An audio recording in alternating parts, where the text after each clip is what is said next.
Welcome to Out of the Blank.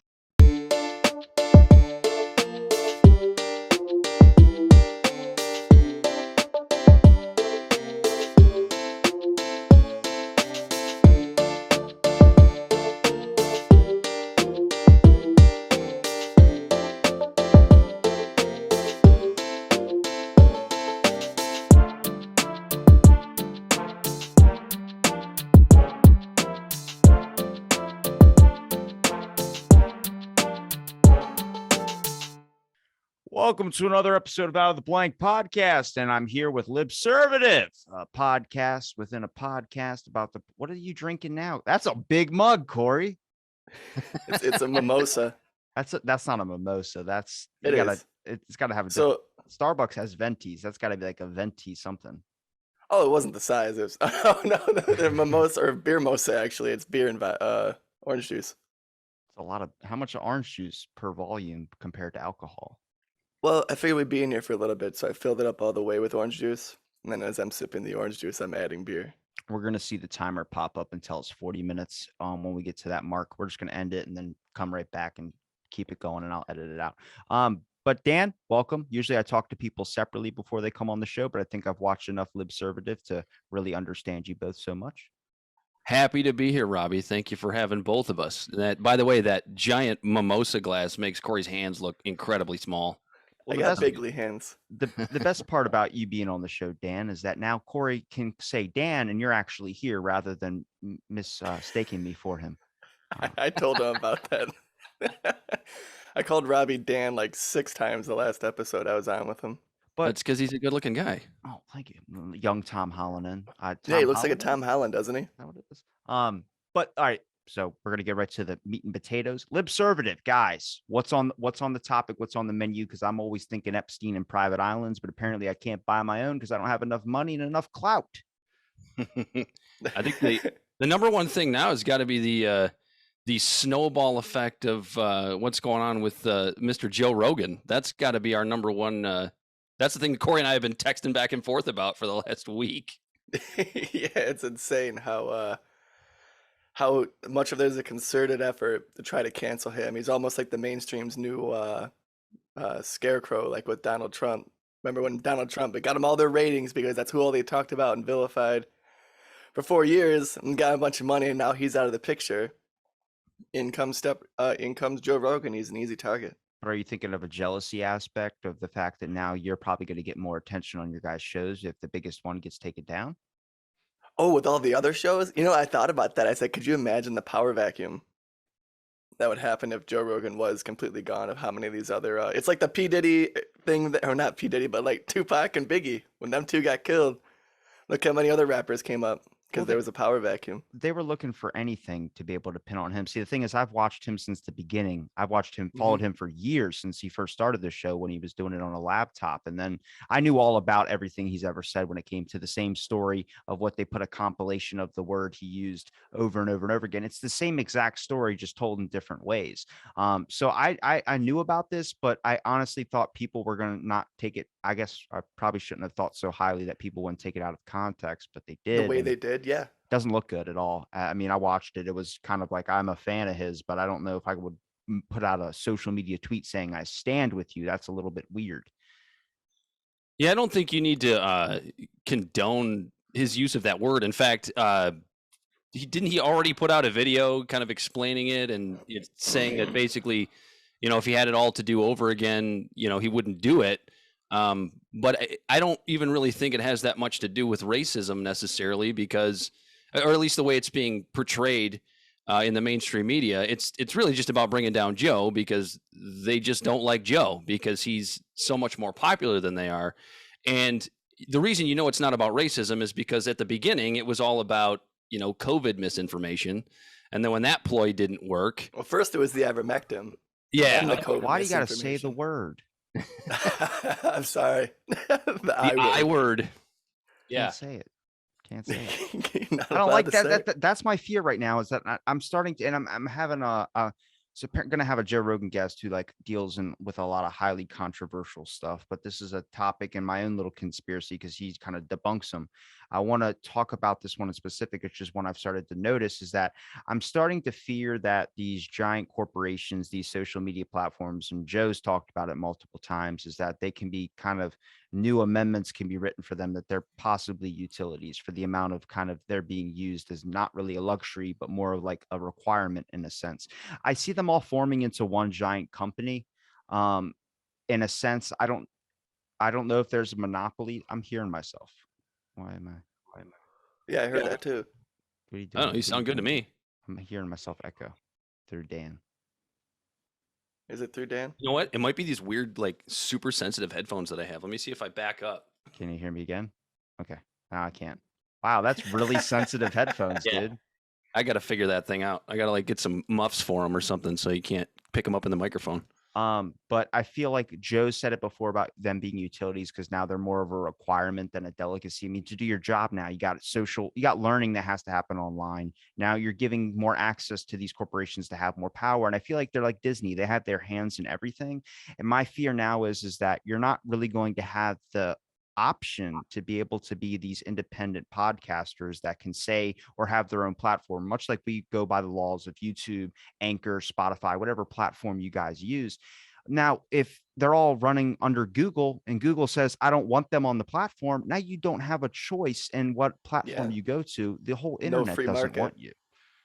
Yeah, it creates like one gatekeeper. And I think the interesting argument here is the argument for, you know, pulling Joe Rogan down that I've heard, you know, quite often is, and not, it's not even just Joe Rogan, whoever it is, name a person that, you know, you don't like or somebody doesn't like. It's not, you know, it's not so much that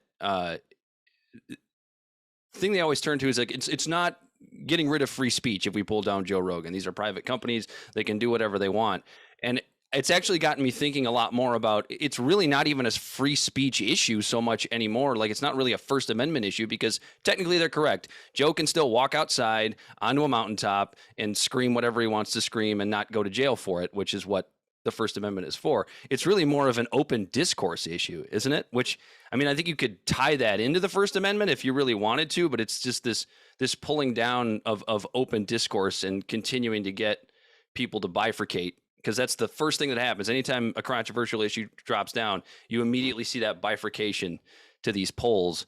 And that's why I think it's a lot more about open discourse than it is necessarily about free speech. Well, I don't understand how an Epstein can get through.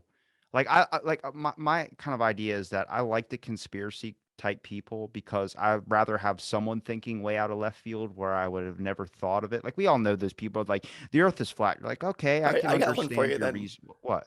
I got a conspiracy for you with all of this. Okay, give me All right, so we were talking about this on the show today. Let's put on the tinfoil hats. Okay, so Neil Young's music is owned by Hypnotic, right? Hypnotic is who owns his catalog. I know for that his... it's linked to Pfizer, the main Yeah, management yeah, company. yeah. It's Everyone's linked to seen Pfizer. the video of it. I'm like, look, I bet you if you probably scroll through all the artists who actually have pulled their music down over something like that, unless they're friends and saying the same thing everyone else is saying with stand with Rogan, they probably stand with Neil. Honestly, I don't know who he is. But I'm not probably He the has a best. couple good songs. He has a whole album which is a misinformation. It's about GMOs. So if you really want to, it's What really they get into the nitty gritty. is that Yeah, what he they wrote all mean these by growing a songs being third eye? he wrote all these songs being anti-GMOs for like plants and stuff like that, and it was all wrong. So then what's the future for anybody that wants to create content? Are you just going to have these platforms keep goalpost moving and moving to where nobody can say a single thing if it doesn't fit the narrative that they like? Like, I don't like that. I'm a freedom of speech person, no matter who it is that's saying it, even if it's like, I don't fight for the things that you're saying. What I fight for is the right for you to be able to say those things because those things move to a longer thing. And I know people go like, "Oh, you're thinking way too far ahead, or you're thinking too conspiratorial." It's like, yeah, but do you notice like we talked about this a couple of years ago, and it's happening now, and then that's going to keep going farther and farther and farther, and you're going to get into some weird kind of authoritarian internet type substance. I mean, more than it probably already is. I mean, now you can't say white trash on Facebook. You can't say a bunch of I a got whole banned list for of that things. once. Yeah, Yeah. I called the people who killed Ahmaud Arbery white trash, and I got the old 24-hour ban for it. I You was like, "Are think you they would fucking kidding side with me?" you on that one? And there's a real recent real world example of that, right? Corey and I were just talking about this a couple weeks ago on our show with when it came to when COVID first came down and vaccines finally started rolling out and everybody was getting super excited and like, okay, we can just take our vaccine and we can all get back to normal. And like you had the what would have been at the time the vaccine mandate tinfoil hat people, and even people like Corey and I were like, "Oh, come on! There's never going to be any mandates. That's never going to happen." And then it almost surely it almost happened. It kind of happened in Australia, depending on who you talk to. So it's this whole, like you said, Robbie, this whole thinking too far into the future thing. It's like maybe that's all it is, and it's not even. It's when it came to the COVID situation, it was just months down the line. It wasn't like 10 years down the line. Well, it's simple. Just question the billionaires. Like, is that okay? Yeah, it's all about the money. But why is that a conspiracy? Why do you get labeled as like a microchip person or something like that? Where I'm just like, question Bill Gates. Just ask him, what are you doing that's nefarious? I reached out to like Donald Trump. I reached out to Bernie Sanders. I reached out to Joe Biden's office. But honestly, I don't think he would be able to do a podcast because he can barely muster out a couple of words. But he's one term away from saying a racial slur. Dr. Jill Wife, get in here and help me figure out how to work this damn contraption. I would be 100% just saying, okay, you're telling me all the good stuff, but where's the shit, dude? With everything, there's shit. Where is that? I want to see that back trail of the stuff you're not telling me, the stuff you don't want to hide. I mean, like, for instance, I always use this example, the senator guy that was talked about when he was 17, he had sex with a 14-year-old girl. And this is like, he's in his 60s, late 60s. So back then it wasn't like as crazy as it is now. That would be disgusting in many sense of the word, which is weird because if it was a woman that's 17 to a guy who's 14, it's like seen differently in society. Thanks for that. But with his whole, I'm going to put this out front because I know you're going to look for it. I like that method because I feel like a lot of this falls on the line of dishonesty, and a lot of people are being sales pitched something that they necessarily didn't want to be sales pitched. Like this whole vaccine thing, everything has been mismanaged so much. I mean, I'm not an anti-vax person at all in any sense of the word, but when you're giving me 100% of the cheery, happy Christmas stuff rather than the other side of that, I start to have questions, and I don't like being shut down for the questions that I ask. Well, and can't both things be true too? Like, can't these vaccines both be life-saving and work the way that maybe not necessarily the way we were promised, but still work to prevent death and hospitalization, but also you can also have the pharmaceutical companies that made these vaccines still completely grifting off of them and trying to get as much of a profit as they can. Like, there's a middle ground. Like, both of those things can be true. It shouldn't be that difficult to see. Well, it shouldn't be a conspiracy to say it. Right. It's the core process that they've been trying to do for the longest time, which is take out that middle party. And sadly, that's probably where all three of us fall in, is those people that really are see, middle roader, that term has been labeled as you pick a fucking side, man. Do you want potato wedges or you want curly fries? Like, no, maybe I want to like have a mixture of the both. It's like, you don't get a mixture of the both. We sell them individually, so I'll double charge you. No.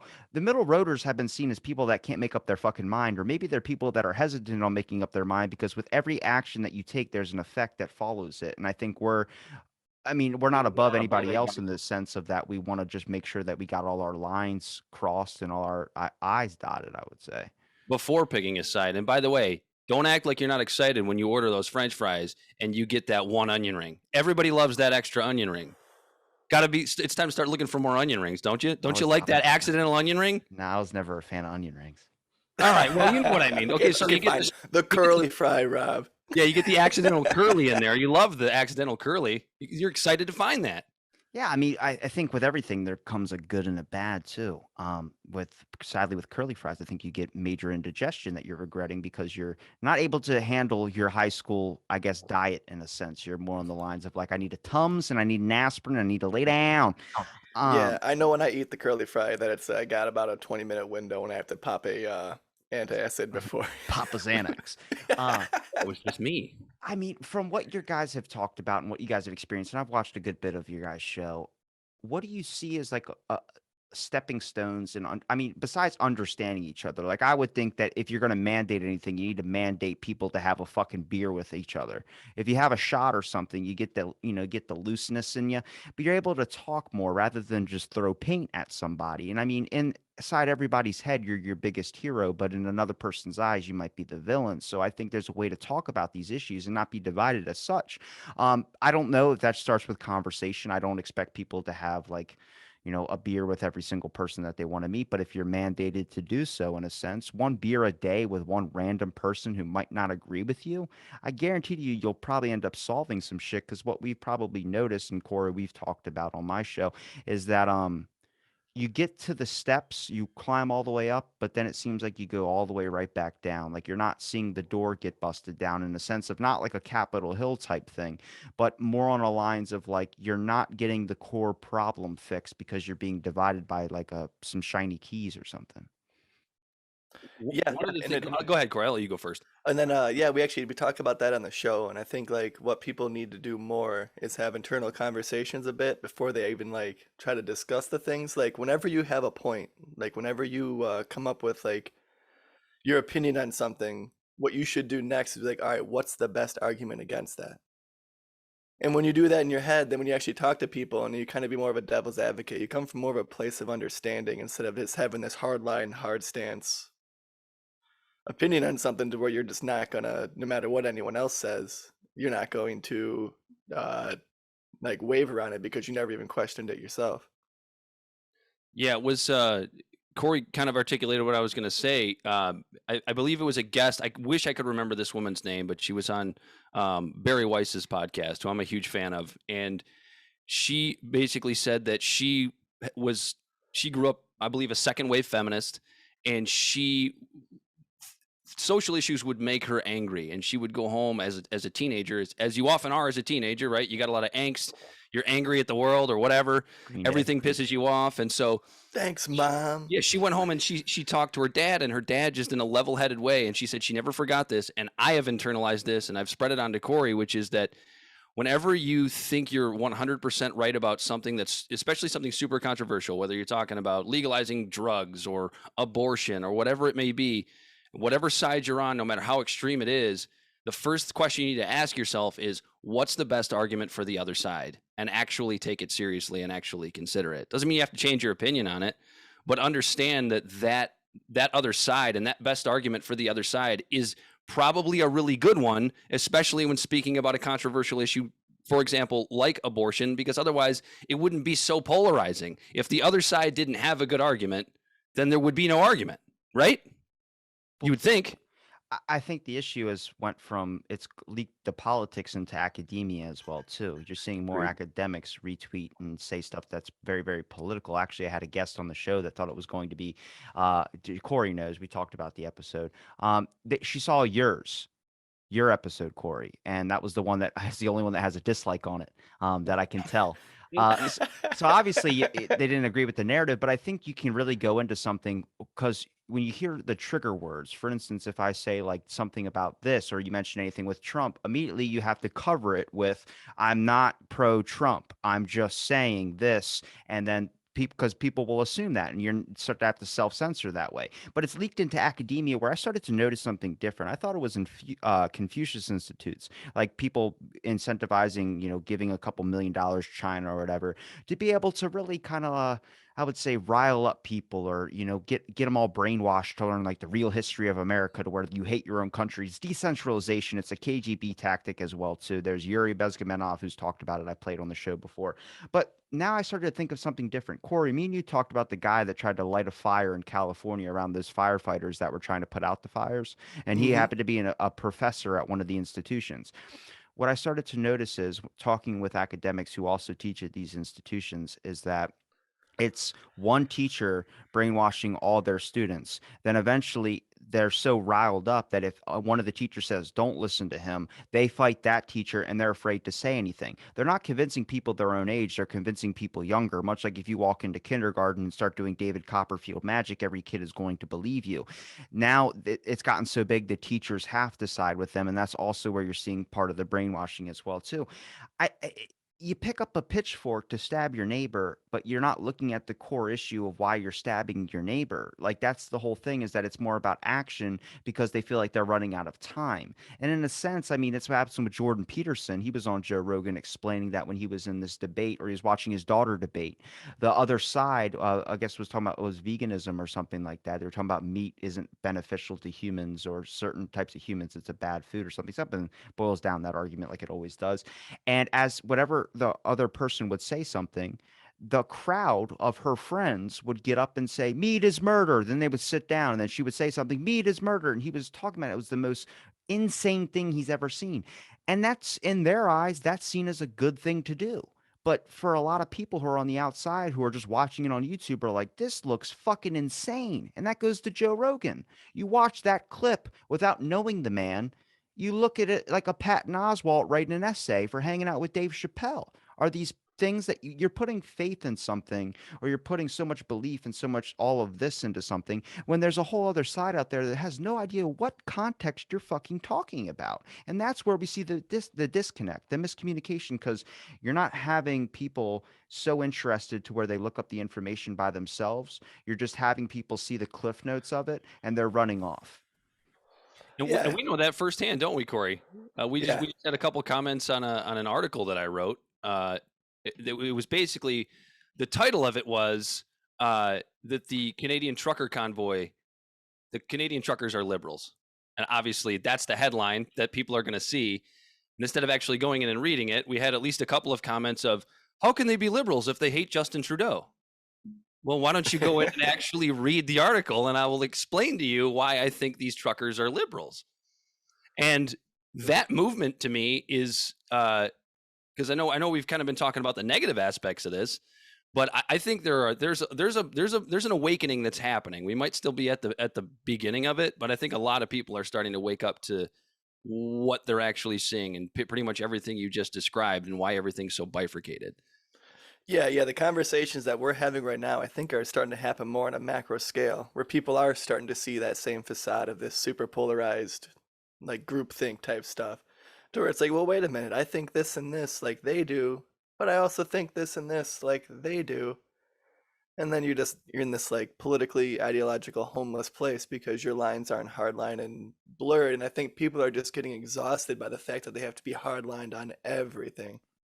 I think we talked about before, Corey, but I've mentioned with Jordan Peterson and Ben Shapiro, they agree that the population is going to stop at 10 billion people, and it's probably going to start decreasing. You're seeing a lot of kids start to have kids when they're older now. I think a lot of this is there's not really a generational gap anymore. How many kids are being raised by their grandparents? Now, you'll talk back to your parents, you won't talk back to your grandparents. So with that generational gap, maybe it'll fix a lot of infighting. See, we're having babies that have babies. Like that's a big issue. And I think that's slowly starting to be fixed a little bit with people waiting to have kids. Oh, I'm going to have kids when I'm in my late 30s or something like that. Okay, good. Then you're not going to have this small gap. You're going to have a larger gap where you start realizing the power type thing. It's going to gracefully go, rather than it all just being jammed in your face. Now you have a 14-year-old kid who has a 28-year-old dad, and they're fighting back and forth because you're both still technically children in a sense. You know, I think that's important. I think that's what's needed in a lot of aspects of stuff too. I think that's where understanding comes from, is when you can have an older person talk to you and be able to have these rational conversations. But now, are people generally interested in what's going on? I mean, the truckers just lost $10 million that was put in a fund for them on GoFundMe, because their Yeah, actions have now been deemed by law as like more of a protest rather how than an convenient. actual. So you get to this point, it's like, well, where does that money go? Does it get refunded? No, it's going to go to charities. Now we're having like this thing of like, now you're going to enrage people even more to cause violence, because now you're discerning what they have is non-existent, and we're going to take what you were given and give it to other people. Now there's other people out there that would say that's not what that means at all. Yeah, but it's not how you see it, it's how they're going to see it. Yeah. And it's interesting too, because as far as I know, GoFundMe's never done anything like that before. I mean, there's been millions upon millions of dollars that have been donated to organizations like Black Lives Matter, and we've talked about Black Lives Matter a lot. And the movement and the organization are not the same thing. So a lot of that GoFundMe money, I mean, this has been tracked, has been used to buy mansions for people at the top of the movement, not for the actual movement itself.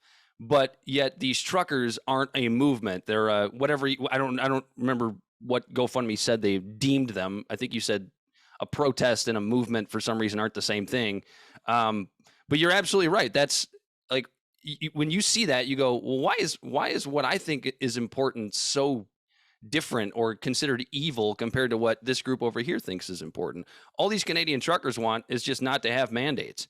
They want restrictions lifted in Canada.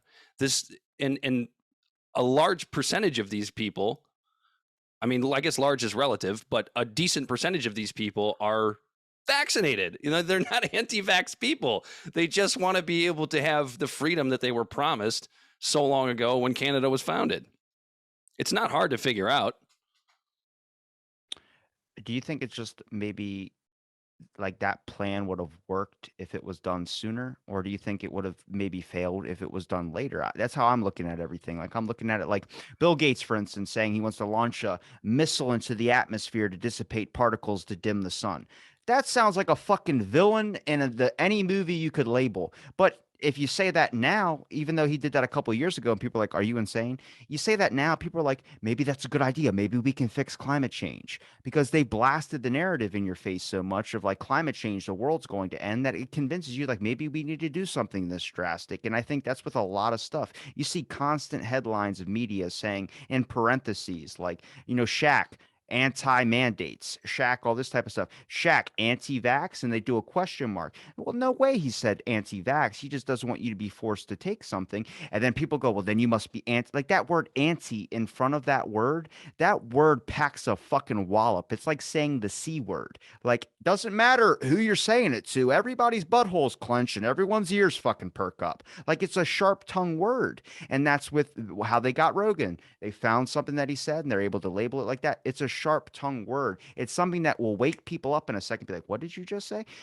That's kind of like you're seeing so much of the narratives now where you're wondering they can't hit the race narrative, so they hit the vaccine narrative. When they don't hit the vaccine narrative, they start playing climate change. There's these narratives and these steps that they take, and I think everyone's trying to take down Rogan so their views go up. I mean, I've had the thought myself, and I'm not even CNN, but CNN's probably sitting there like, we're gonna get 1 million views, not 500,000.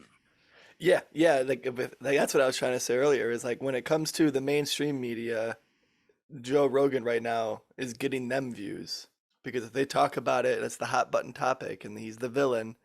They go on his show, and it's just a bunch of easy fodder to fill up the time slots for their show, and just bullshit about Joe Rogan, just like they did Donald Trump, and it's just going to give them ratings because people want to hear about it. But they need a villain. Do you think though that like anybody who wasn't watching CNN, which is like 95% of the world, is going to start watching CNN because they're so they can talk shit about Rogan? Yeah, no, probably not. I don't see that happening. But it'll keep people watching a little bit longer. You know what I mean? If that's the hot button issue, like the viewer retainership or whatever. You see, the issue is that now it's been more about trying to keep the audience that you have and not lose anybody, rather than just saying the truth. Like you would think people would want the truth, but a lot of people just want to hear what they think the truth is. Like in a sense, well, then like what's better than a sensationalized racist who is anti-vax and eats horse paste? Eats horse paste. Those are their words, not our words.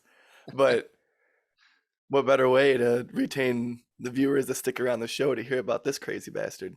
Well, I think it's just because half of the people that say those things haven't actually listened to an episode of his show. I've seen one person talk about how they've seen every single hour of Joe Rogan and did a whole like review about it, like a research paper they put on their blog, and talked about all the misogyny and all this type of stuff. And I'm like, are you understanding jokes in any sense of the word? Like he prefaces, like when you have to preface, this is going to be a joke, everyone. Trigger warning. Yeah, it takes the fun out of it. And it's like, I don't think anybody really thinks that like, oh, you shouldn't have this or you shouldn't have that. And those people will be, I wouldn't say they wouldn't be like de-evolved, but they're going to end up not evolving with how society evolves. See, the issue is when you ban something, when you censor something, you're only making it try and find another crack of light to go to. Like you're making them scour to whatever dark internet or whatever they have to go to. Society evolves. People will not laugh if it's not funny, or people will laugh if it is funny. That's how society evolves. And if that, like Bill Burr had a long-standing joke with this. He said, when you cancel a comedian, all you're doing is you're taking the money that pays for the food that goes to their kid's mouth, which breeds another generation of people to hate you because you got their dad fired. He goes, you know what does happen is society evolves. If the joke isn't funny, people don't laugh. That comedian has to find new material. Yeah.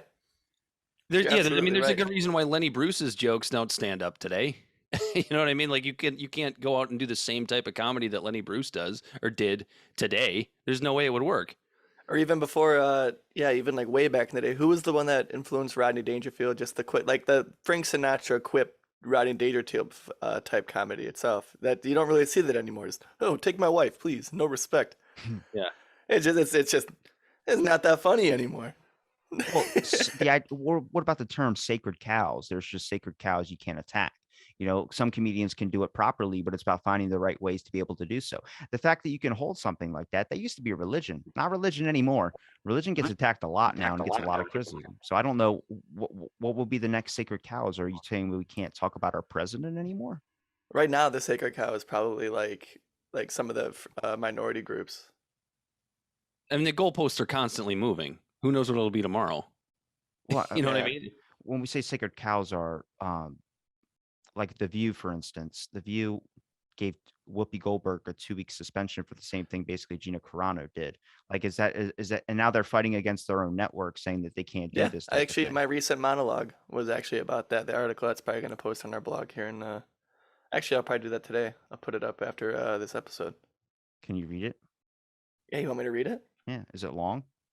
It's not that long. It takes maybe a minute to How read many or whatever. characters? I don't know the character count. Is it enough for a tweet? No, it's not enough for a tweet. It's a monologue. Yeah, let me pull it up real quick. But yeah, it was basically just about Whoopi Goldberg.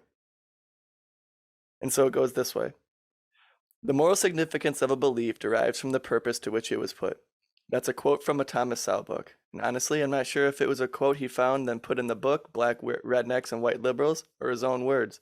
But it was powerful, insightful, thought-provocating regardless. In layman's terms, it's basically stating that the opinion or belief someone holds should be measured based on the intention of what they are trying to convey. Was what is being implied an honest opinion with the purpose of what one would consider a virtuous endeavor in good faith, or from a place of ill will, distrust, or downright hatred? Was it out of lack of context, knowledge of the subject, or being subjective to an opinionated bubble? Or was it willful ignorance, outright anger, shrouded in preconceived biases that cloud the judgment of separating fact from emotion?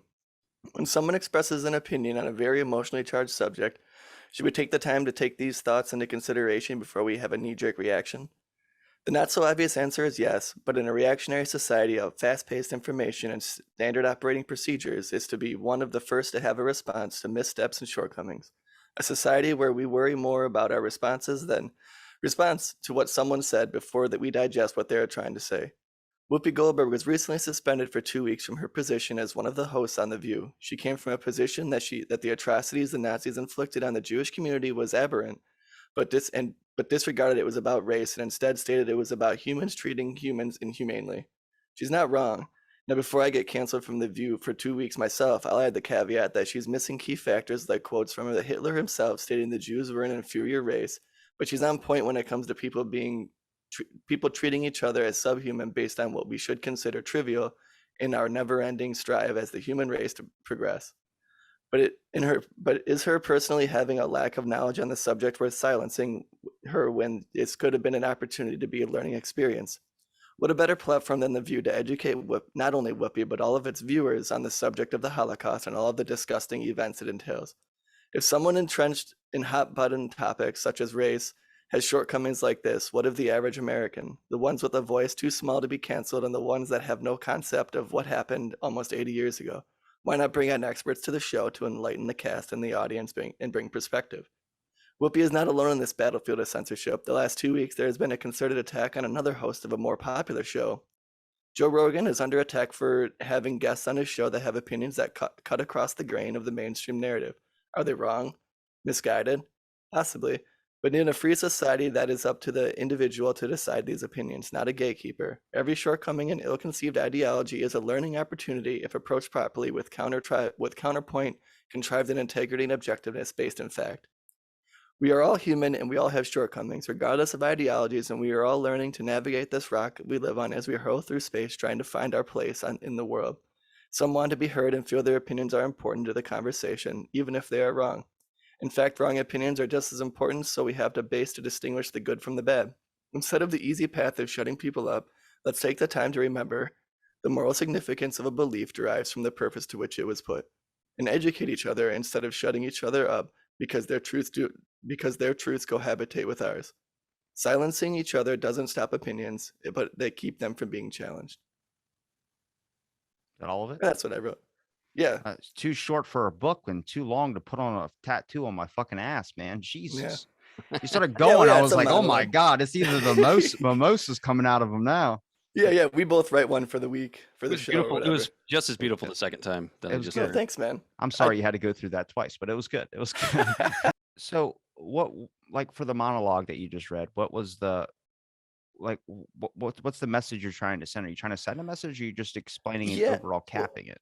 No, kind of sending a message that like that quote that I said, like, the moral significance of a belief derives from the purpose to which it was put. So like basically we have to come from a place where when it comes to like Whoopi Goldberg, what she was saying, like it wasn't like ill intention. She wasn't trying to hurt anyone's feelings.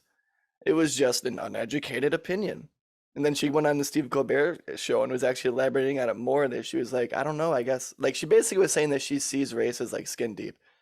Is that an uneducated opinion? Is that looking at other races as a monolithic view? Sure, it absolutely is. If you ask a Jewish person, what race are you? They're not going to say, oh, white. They're going to say, I'm Jewish. I say I'm white. Right, but you're not Jewish. I'm Ashkenazi. What's that? The chosen people. The Ashkenazi, are you? Yeah. I don't even know. You'll have to explain that. Let's put a button in that. I want but you I'm to not explain religious, that so I mean, right. I thought it was a religion too. So I might agree with Whoopi on that one. Right, that's what I'm saying. Kind of is like, but so like instead of silencing her, shutting her up, taking her out the view for 2 weeks, now she's just like, I'm just not going to talk about it anymore. And it's like, that's wrong. That's not what we should do. It's like they should have someone on the show to like really educate her, and in turn her whole audience. It's a good chance for a learning opportunity to explain just the ideologies and the race of the Jewish people and things like that. But instead they're just straight shutting her up.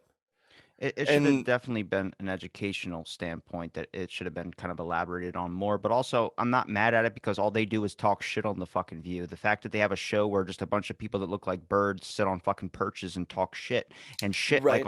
like on statues, and the statues would be just anybody that they choose wants to be in their spotlight. I mean, I'm not mad at the fact that the hand kind of turned around and got bit in a sense, but it's funny.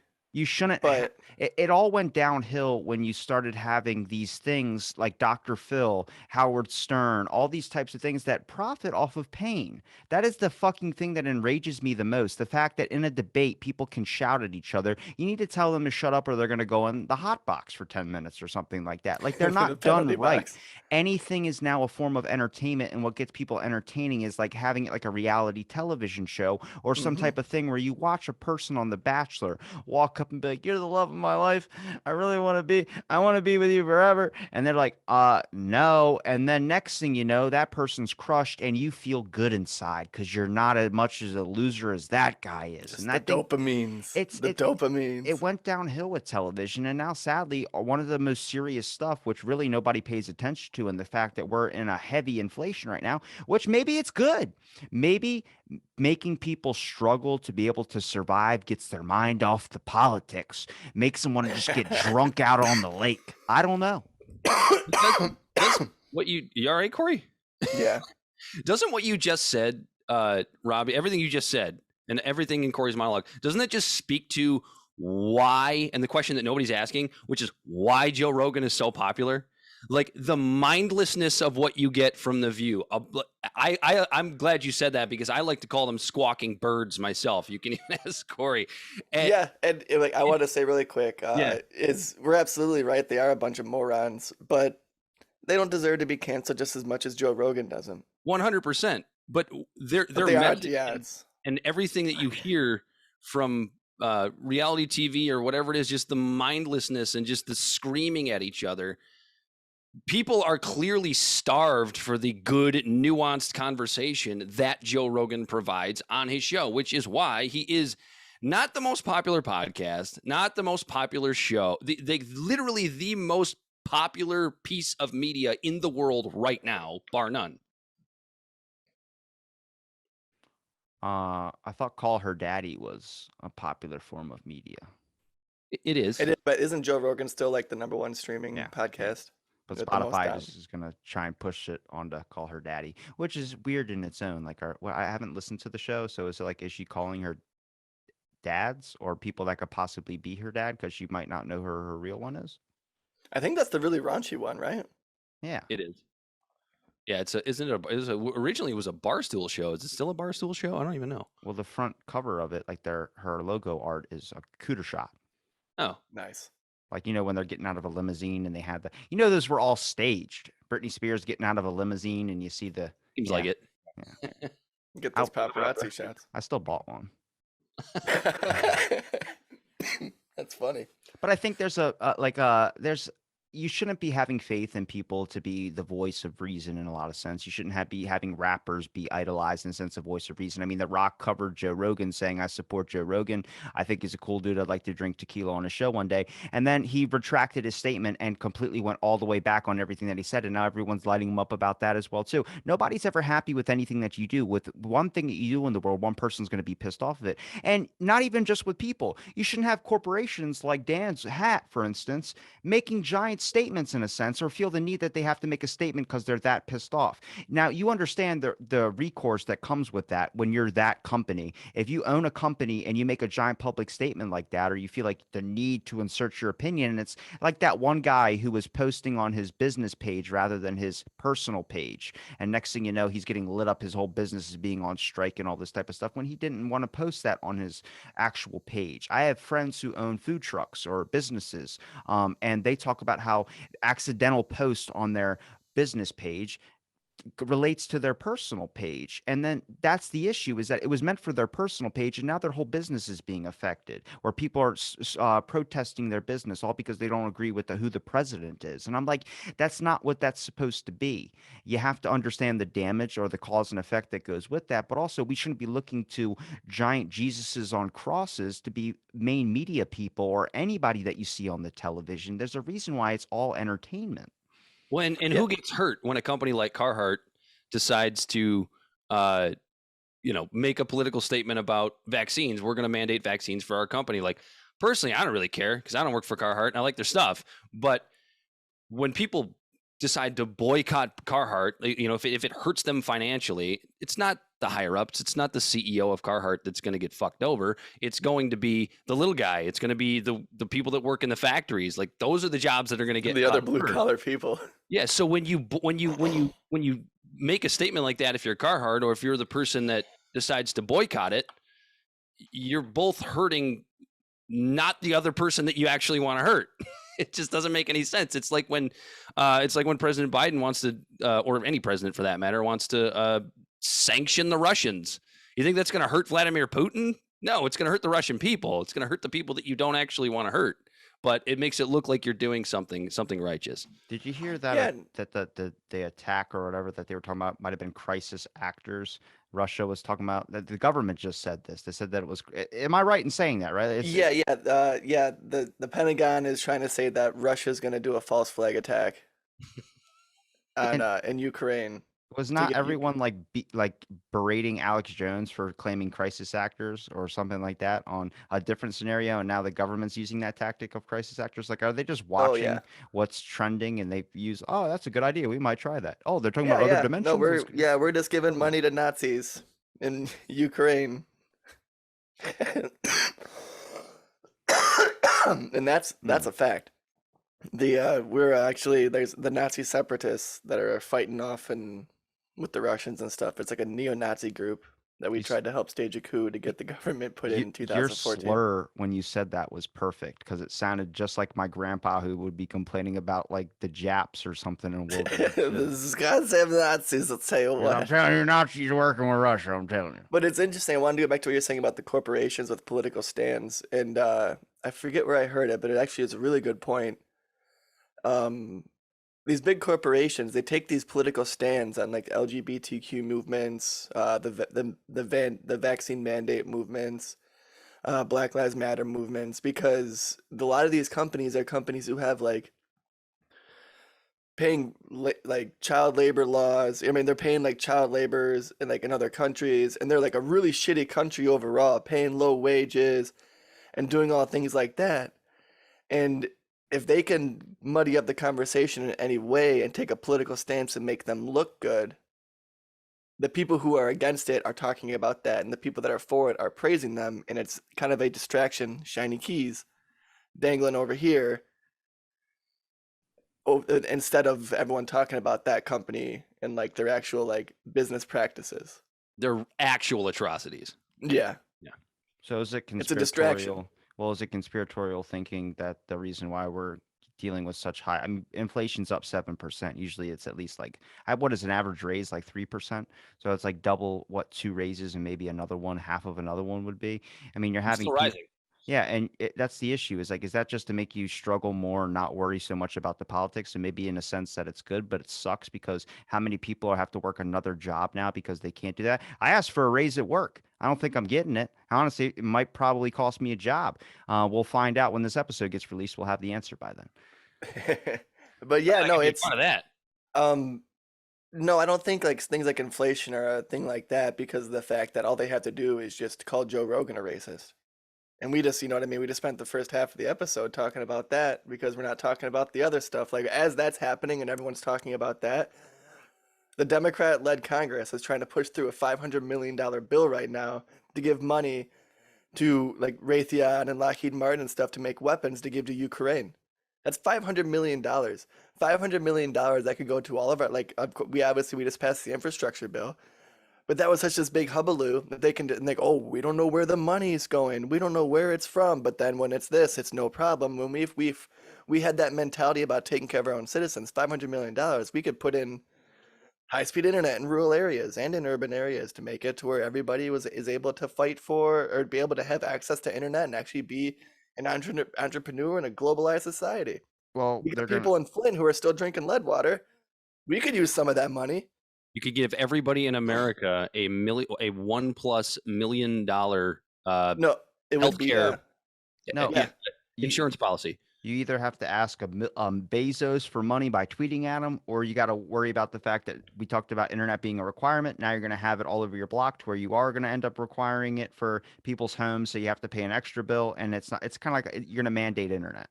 Everyone wants internet. Everyone loves internet. Everyone uses it. But imagine if they're telling you you have to have it. There's no option not to have it. Well, we'll do it unspokenly by making every single thing you need to be productive or make your money all cost the internet. And then we'll make it the bill a little bit bigger. It's just weird lines you start seeing where it's like, is that all conspiratorial thinking, or is it just seeing the inevitable rock going down the cliff and you're deciding now to put your hands up and get ready to brace for the impact? I don't necessarily know that it's I think it could be construed as conspiratorial thinking, but I think with almost anything, we talked about this earlier in this episode, and Corey and I have talked about it a million times. If you follow the money back far enough, you will find where the quote unquote conspiracy started. Whatever I think whatever you're talking about, whether you're talking about the vaccines, what you just talked about with quote unquote mandating internet, somebody's making $1 off of it. I don't think that's a conspiracy. Somebody's making $1 off of everything we do, both in government and as individuals. We are the product on Facebook, after all, right? We are the product on Google. Oh, data mining. Data mining is so gross. Did you know that the suicide hotlines, they data mine as well? What are they trying to find out? It's just, to get he that searched data. for a 10-foot rope, and he also searched for some bleach. I'm wondering if Just he's to either get going that to data, drink or he's going to jump like, off a cliff. They sit there and because they do the texting and they do the calling, and they ask the conversations are in good faith. You know what I mean? They're not like someone's sitting there and being like, oh, and then what's your social security number? You know, that kind of shit. But they're sitting there and like, oh, you know, don't do this. Like their one example was like what they do to respond if someone says, "Yeah, the pills are in front of me." You know, they'd be like, "Oh, well, why don't you put the pills in the drawer while we talk?" You know, and things like that. And like they're actually trying to help people through. But those conversations that are recorded and the texts that are recorded, they're taken, they're compiled, and the data is put into tables and then sold. That's their free service. Like, no, not free service. It's a free service. They don't yeah. get. They're not employees in the sense that they get paid. There's people volunteering, because it would be weird if you paid them to do that. Because imagine you're sitting on the phone listening to some person talk about how they're going to end it and how bad their life is for 10 minutes, and then you just go, "That's fucking 12 o'clock. I'm out. I'm clocking out. Have a good one, man. Hopefully I'll see you tomorrow." In 15 minutes, and it's like, well, are you going to be done in 15 minutes, or I can transfer you to Kevin? He just got here. And you know, sure as shit, they ain't gonna pay overtime. Right? Yeah. Listen, I gotta get home. Well, hopefully I'll see you tomorrow. The minimum wage job, bro. Can I put a pin in this and call you tomorrow? Yeah. Oh my God. That got dark. But that's comedy. Mark Norman now. There you go. That's comedy. Comedy. But yeah, you know, and it's insane that like just data for everything is just so Well, I mean, it's so like such a valuable commodity. If you raise a tax on alcohol and cigarettes, two things you honestly really don't need. That's not a requirement to keep living, but you get addicted to those types of things. If you put a tax on those, you'll see how people will keep paying for something that they know that's killing them, in a sense, and a small scale thing. I mean, the rise and increase in pricing and everything, people are paying more because they have to. It's not the same exact thing. I mean, in a sense that you need food to survive. That's a requirement. You know, a lot of people can't hunt or get their own food or make their own food or be a farmer. I look at this a little bit differently, because I'm starting to see how people will pay so much money just to be able to survive, but people will also pay so much money to be miserable, in a sense. How many people subscribe to a newsletter that they agree with that just comes across doom articles 24/7, and they feel like they're being informed? It's not being informed. You're being scared, in a sense. I hate fucking Newsweek. I hate fucking New York Post. I hate Washington Post. I hate every single one of them, because they all just have a flip-flop fucking view. It's like nobody ever tells you their wrong stuff. They only tell you all the right stuff they do. What about the retractions? Make that a fucking headline. Yeah. Make that a mandate. How about if you you want to talk about mandates? Somebody gets something wrong legally, you have to admit that you got it wrong, because we ain't getting that. Truth. Yeah, me and Dan, we try to do a thing that if we get something wrong on the show, we call it sloppy seconds. And then we go back and like talk about it just to make sure we button it up and shore ourselves up, because credibility is important. And that's one of the biggest issues that we have in the country right now is credibility when it comes to our media, because of that exact thing we were just talking about. They get things wrong. Is it intentional or not? No, but they don't make it a point to like get your attention about it as much as they do with the original article. Because like we were just talking about an article on the show just recently, and it pisses you off. It was like from the Salt Lake Tribune. It's that one. It was like, Omicron as deadly as the other ones, or is maybe not so mild? And then in the beginning of the article, like it opens up with, "No, mommy, it hurts. Please, no, mommy, I'm sorry. And then it's like, those were the last words of young Johnson, little young Johnny Vanel or whatever. And it goes on and it talks like, yeah, like those were, and then it was like before he went on a ventilator. And then you find out later the kid's actually doing better. He survived. I followed his GoFundMe just to see how he was doing. And the kid's fine. But the article would make you think he died from COVID. But the article, yeah, it makes you think he died. And then it's talking about how bad the Omicron variant is. But then like halfway through the article, you see the tone shift. And all of a sudden it's like, yeah, but a lot of them are here with COVID, not for COVID. And then it talks about like the statistics of like it's 89 times more likely if you're not vaccinated to be in the hospital. And it's like, well, you're a 1% chance of going to the hospital before, and then you're 1.89% chance going to the hospital after. And it's like, I just You know what I picture, mean? I know, I just picture someone typing up the article, and Jimmy didn't know that tomorrow was going to be the day that he was going to get a new bike, but that bike was going to have no tires. But then someone was going to bring him tires. You're like, holy fucking shit. But he had to pump them up himself. It's like ping pong. You're just watching it like, Yeah. who's going to win? I Dude. don't know. I was so angry with the article because when I'm first starting to read it, like my kid at 5 months old had COVID. And it's like I was going through that. We had to get him a nebulizer and do all this stuff. I almost had to go to ER more than once. And I'm sitting there going, oh my God. And then I finally get to the point where when I'm reading it, I'm like, oh, this motherfucker. Like she was writing it like it was like a novel. Like it wasn't a objective article to bring you information. It was to fearmonger and trigger your emotions and make it all wild.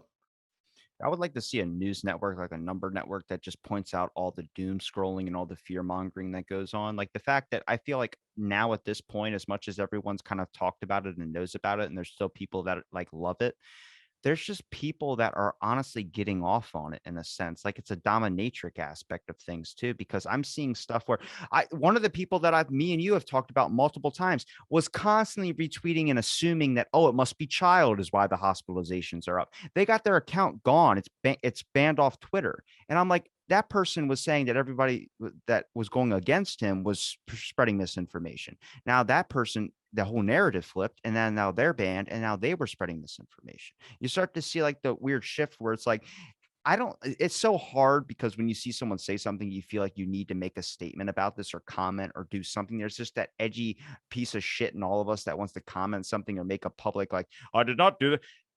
Honestly, it's just best to like walk outside, smoke a cigarette, and fucking go back inside and be like, oh, it doesn't matter anymore. I'm fucking high off nicotine right now. Yeah, just catch yourself. I do it all the time. Like I see something that just makes me mad, and I'm like, I gotta say, and then I'll actually start typing a response, and I'll just be like, nope, erase that, exit Twitter, go, as Robbie said, except I like to smoke cigar. Go have a cigar. And see if you still want to say that thing when you're done with the cigar. And Dan loves smoking sticks. 99% of the time, never. Don't fucking judge me because I'm smoking a cigarette outside to calm down. No, Dan's just a huge stick guy. He likes cigars. I did a 9/11 episode because that was number 9/11. So I was like, got to do an episode. I had Corey on for that. And the person literally goes, you two don't know what the hell you're talking about. You didn't even talk about this or the fact that they shot the plane down. And I'm like, how far did you make it in the fucking episode? It's a 5.5 hour episode and there's 4 fucking people in it. And then he's commenting again, like, still not even talking about the Dick Cheney thing. I'm like, oh, the Dick Cheney biography where he talked about giving the order to shoot down the planes. And then I never heard a response back. I'm like, people don't even go make it 5 fucking minutes in. They just go, fuck it, I'm triggered, and they start typing. I'm like, oh, wait, motherfucker, like watch the full thing, make a full assessment. I want to see your review like a teacher that reads my paper. I want to see your whole fucking breakdown of my psychology to understand that my fucking parents don't love me and all this type of shit. That's what my teachers would write in my fucking reports. Should we give him one better, Corey, about the couple episodes ago with the comment that we got live as I was speaking? Oh my God. Yeah. What did he say? We're doing an episode a couple weeks ago, and I am, Robbie, I shit you not, I am literally shitting on Joe Biden at this point. And I'll shit on Joe Biden, I'll shit on Donald Trump. I was, a little bit, but I'm shitting on Joe Biden banters. As we're getting a comment that says, I listen to libtards every day. I'm shitting on Joe Biden and getting called a libtard at the same time. What world do we live in right now? The fuck? You can't make it up. Half of the people in the safari jungle don't even know they're in the fucking safari jungle. If anybody gets that fucking reference, Jesus, like it seems like the left there's an inner left and then there's an inner right. Like I know there's far left and there's left and then there's like, but I'm like, dude, no, there's like inner workings within that shit. And I'm just sitting back like, I feel like they're both like doing backdoor shady handshake deals and shit because nobody's calling anybody out for insider trading. Like nobody's like, everyone's doing it. So everyone's got like this, we're not going to ever talk about this and make sure nobody ever knows about this. We talked about it. We brought that up on the show. I know, but I want to see trading. Someone on the fucking Capitol Hill steps being like, insider trading. Everybody's in the office in there fucking doing it. Actually, I just bought Bitcoin. Right. No, instead they just blame each other. Like, well, I might have. But they over there, they did it way more than me. or some tiny shit coin that some senator or congressperson just bought, and all of a sudden it shoots through the roof. I can't imagine how that happened or why. They're at some fucking Olive Garden talking about, all right, guys, one thing that's off the table is we can talk about each other's families, but let's take insider trading off each other off the fucking table. Like nobody talk about that because we all don't want to lose our money. You can call my daughter a whore all you want, but goddamn it, do not talk about my trading. And then I'll endorse you in the 2016 election. That actually happened, didn't somebody back in the day? Ted Cruz. Somebody called Bristol Palin a whore, right? Back when McCain was running. Oh, I don't know. I just know that had a baby out of wedlock or something crazy. I know that Donald Trump said that Ted Cruz was like the Zodiac killer and his wife was ugly. And I remember the Zodiac killer one. And that he still was on the phone doing phone calls for Trump when Trump was running for president. What cock. So to kind of get into like a positive note, what do you think like a good couple steps would be, like, at least from what you guys have kind of looked at? Do you think it's just going to keep being a media shit spiral until people get sick of it? Or do you think eventually people are just going to want to tune out? Like, I feel like this disconnect a lot of people are doing from social media at times, there's still a large, I feel like eventually it's going to get to the point where it's like being in quicksand. Eventually people, you're not going to be able to say a single word if you don't agree with that narrative. So people are just going to either move to a different platform or they're just going to take off social media in general. I mean, I'm probably only on Twitter now, but I post once on Instagram a day and that's it. I don't really care to like people's posts. Don't feel like I need to. If you have my number, you can message me, or if you can DM me, I'll answer you back. But I don't feel the need or requirement like I used to like everybody's posts just to get likes.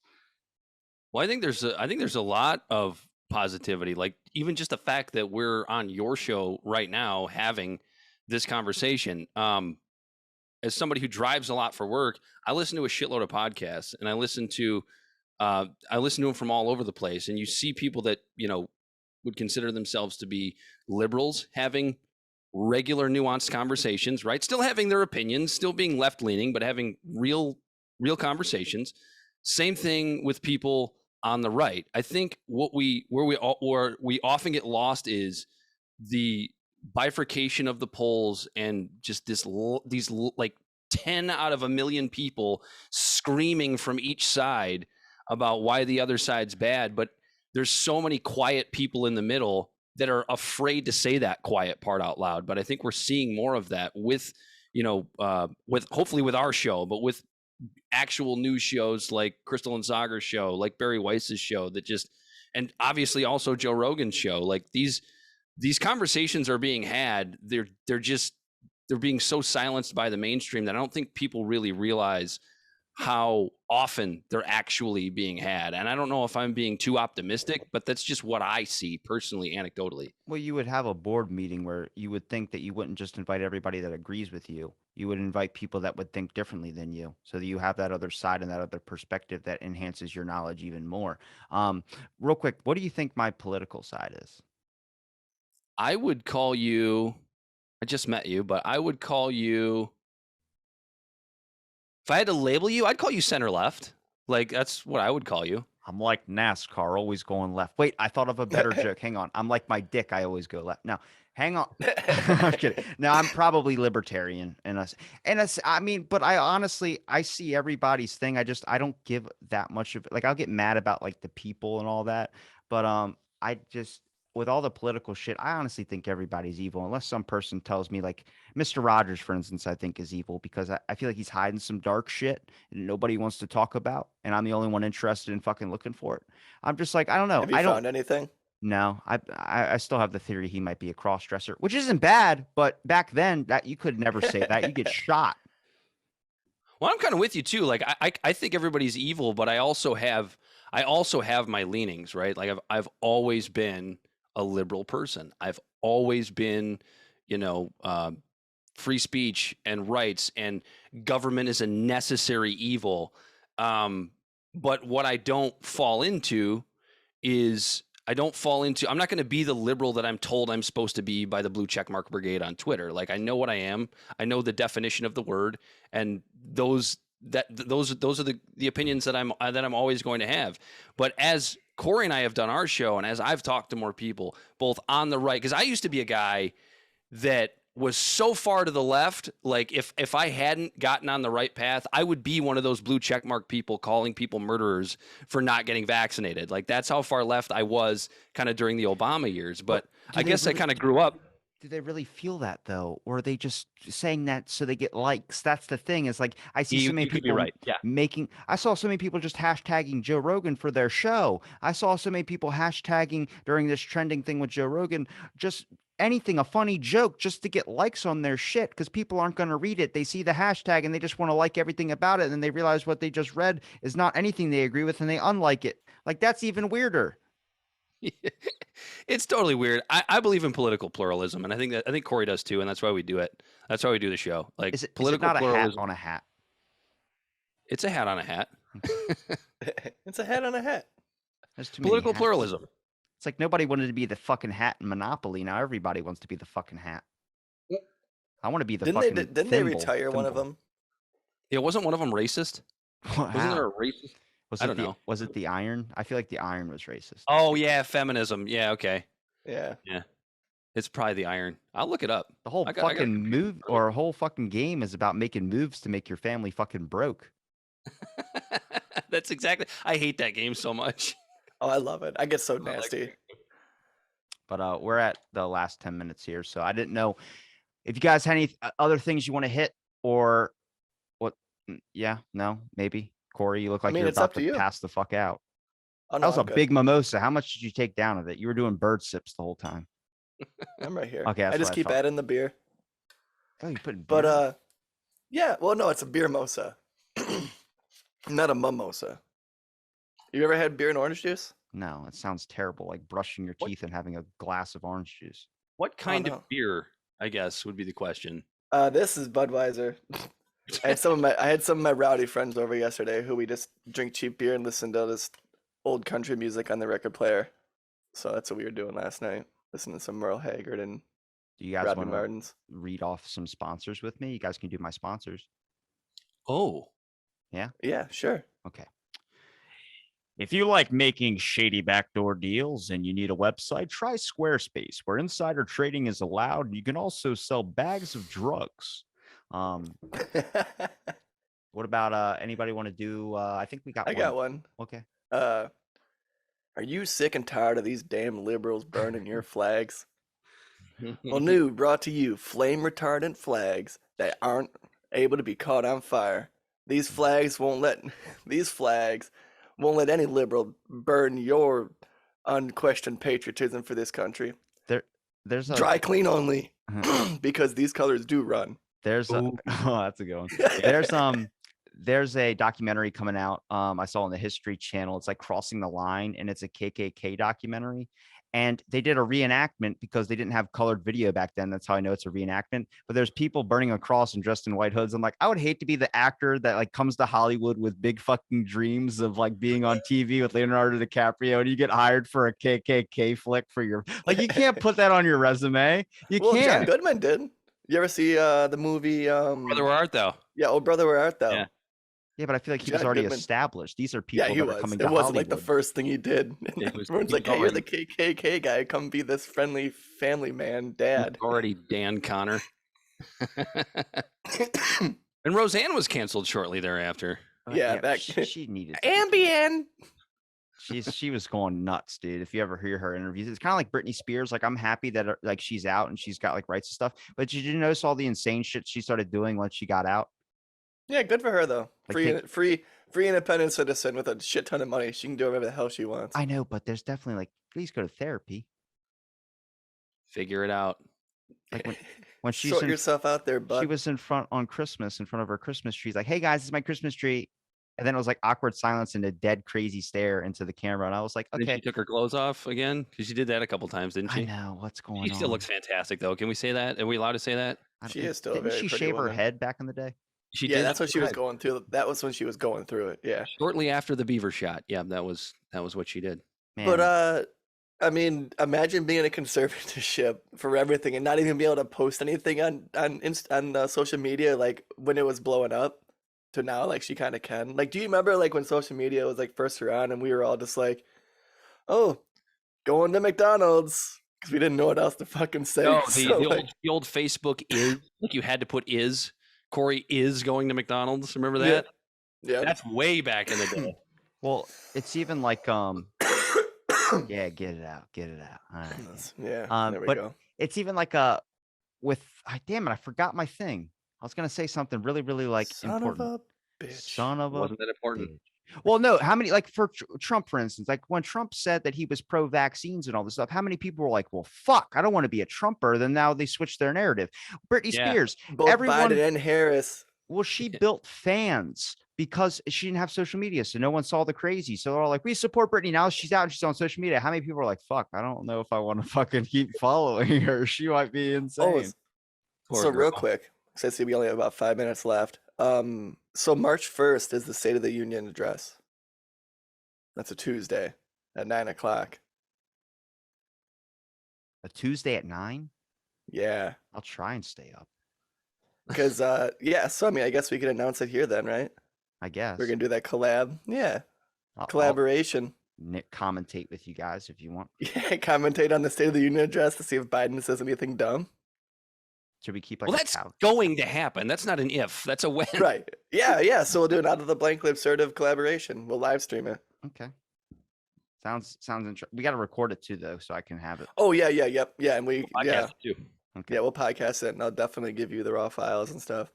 Well, Dan, I still got to get you on my show as well too, separately, where we can just talk for as long as we want. And now you got a different side of me usually that I open up during the chat. But where can we find Libservative, huh?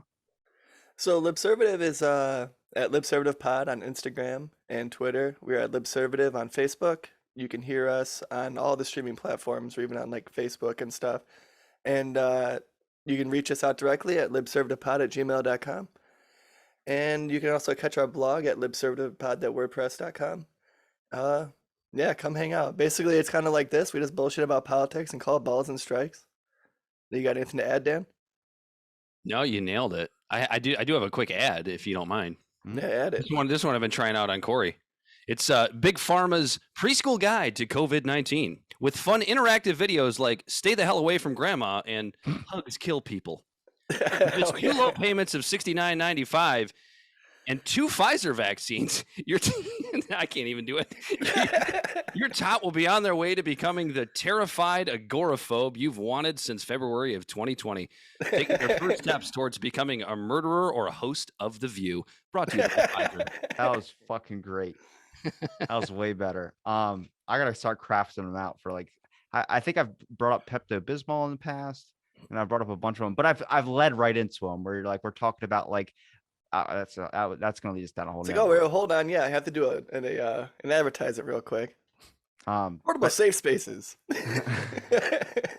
I appreciate you guys for doing the show, and thanks everybody for listening to this episode of Out of the Blank. Stay tuned for next episode.